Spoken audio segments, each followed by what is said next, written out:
Hey y'all, welcome back to the channel. It's another beautiful evening here in Washington State. You may notice something a bit different. I'm filming on a new camera. It's a Nikon D5200. I've got an external mic on it, and so I'm talking quiet. The mic is actually really sensitive.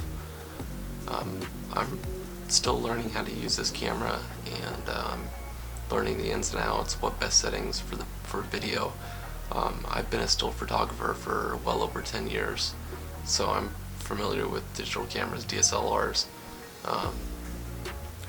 on the still image side of things, but as far as video, I have like little to no experience, so this is all brand new to me. I'm not going to go into any more of the camera stuff. I'll do that on a separate video if you guys want.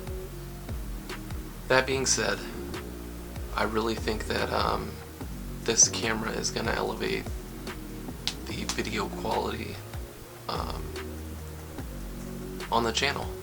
That's what I'm trying to say. So yeah, I wanted to talk about a knife. I wanted to talk about a knife this evening. MIKAWK, my good buddy Mike. I'm going to leave his Instagram and his YouTube right here. Hopefully that is in frame.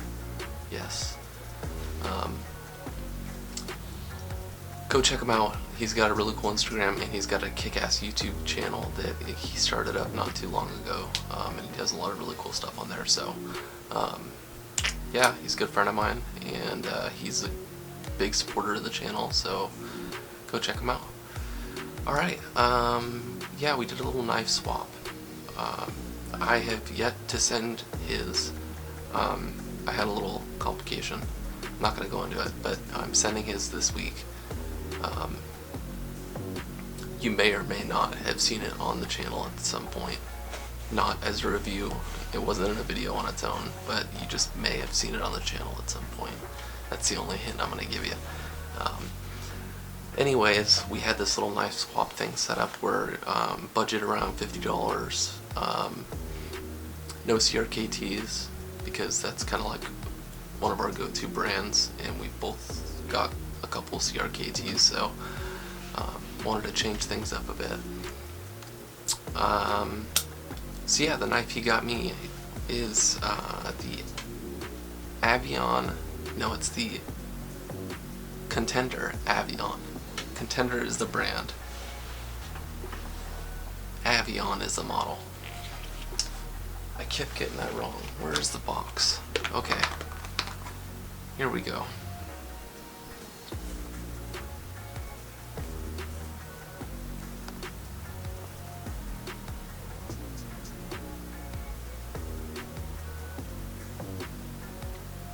Give you a little sneak peek at what the knife looks like.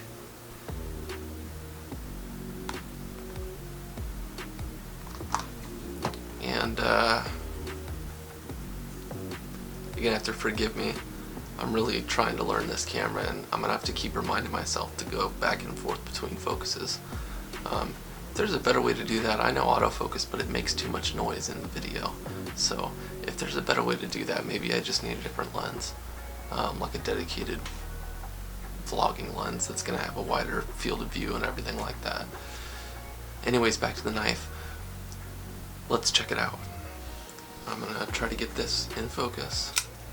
This thing flies out, runs on ball bearings, D2 tool steel. It's got a wicked shape to the blade. It's damn near like a fillet knife. And we're gonna go into why that is such a good thing here in a bit. Let's get a little closer view of it and see if we can do this. There we go. You can see it's got skeletonized G10 scales on there. Give you a really nice purchase on the knife, wet or dry. You have blue anodized accents, hardware accents, deep carry pocket clip, and a textured pommel on the back there. Show you the other side of the blade. It's got a thumb stud and a finger flipper, whichever you prefer, and just a really good looking knife. No blade wiggle, which is really nice. This knife is made in China, but doesn't seem to be an issue. I've talked about that in a couple other videos. A couple other knives I have, actually plenty of knives I have are Chinese, and they're great knives. I'll link some of those videos down below if you want to check them out. But anyways, back to this knife in particular. Like I said, it runs on ball bearings. It's super smooth. I think Mike threw a drop of gun oil on it before he sent it to me. I think that's what he said in his video. I'm going to link his video. If I can link it up here, I'll link it up here. If I can't, I will link it at the top of my description below. Go check his video out right now, and then come back and watch this one. You'll get to see his take on it, and then my take on it after using it and carrying it for a little while, and what our different thoughts and thought processes are on the knife. I think that was kind of the cool idea behind this whole thing. Alright, let's get into why I really like it. I've been carrying it as an EDC for about a week and a half now, and it has opened plenty of boxes. It's got a great blade shape to just pierce and slice. The blade's super slicey. D2 steel, so it retains an edge quite well. Quite well. This thing is still razor sharp.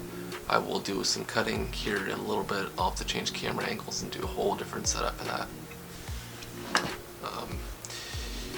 What else? Oh, so the thing I'm most excited about for this knife, and I know I need to be showing you the knife more, so yeah, let me do that right now. One of the coolest things about this knife is it's a folding fillet knife. Like, in my mind, that's what it is, and Mike sort of echoed those sentiments. It's in all intents and purposes, it's a folding fillet knife. It's the perfect blade shape, and it's thin. Yeah, it's damn near a 20-degree knife. Just how thin it comes to an edge. Now, it's still got plenty of blade stock on it. Don't get me wrong. This thing is not, you know, paper thin. It's not going to snap on you by any means. And that D2 steel is going to really ensure that. But it does come to such, you can see the double bevel grind on there. You've got this grind right here, and then you've got your second grind right there. And I guess your edge is a third grind, but anyways, I cannot wait.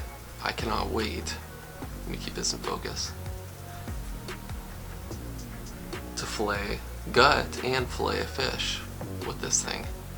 Because I think it's going to be perfect for it. It's got that upward sweep in the blade, so you can keep it just under the skin as you're gutting it. And then it's thin enough to where you can use it as a fillet knife if you so choose. Other things I like about this, on the same sort of thought process as using it as a folding fillet knife, is the skeletonized G10 handles are extraordinarily grippy.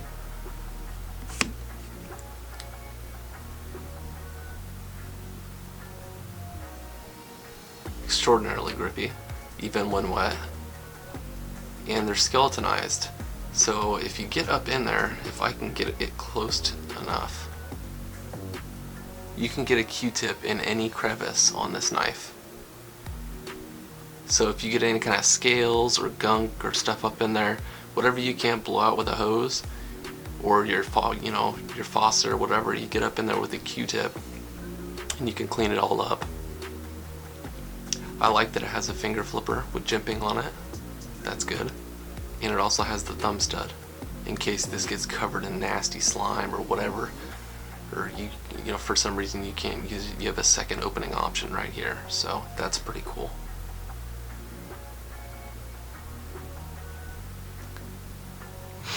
Yeah, really cool knife. Let's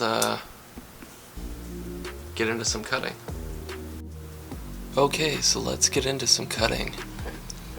I unfortunately ran out of the thick paracord So we are down to standard 550. This is Atwood rope, made in the USA.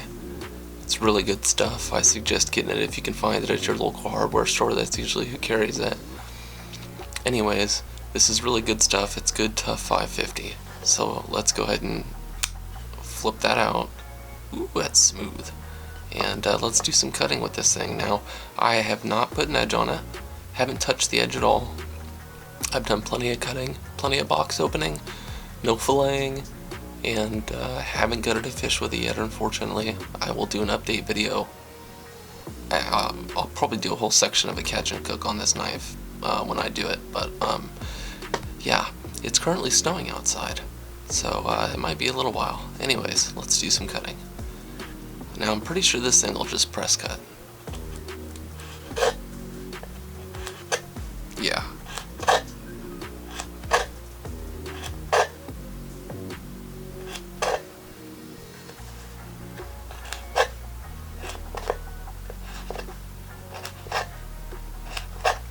And that's just using this part of the blade right here, guys. Oh, sorry. That's just using this part of the blade right here. That's not even using the belly. So let's go ahead and try to use the belly a little bit, see how that cuts. Trying to center this for you. Oh man. This would be good for food prep too.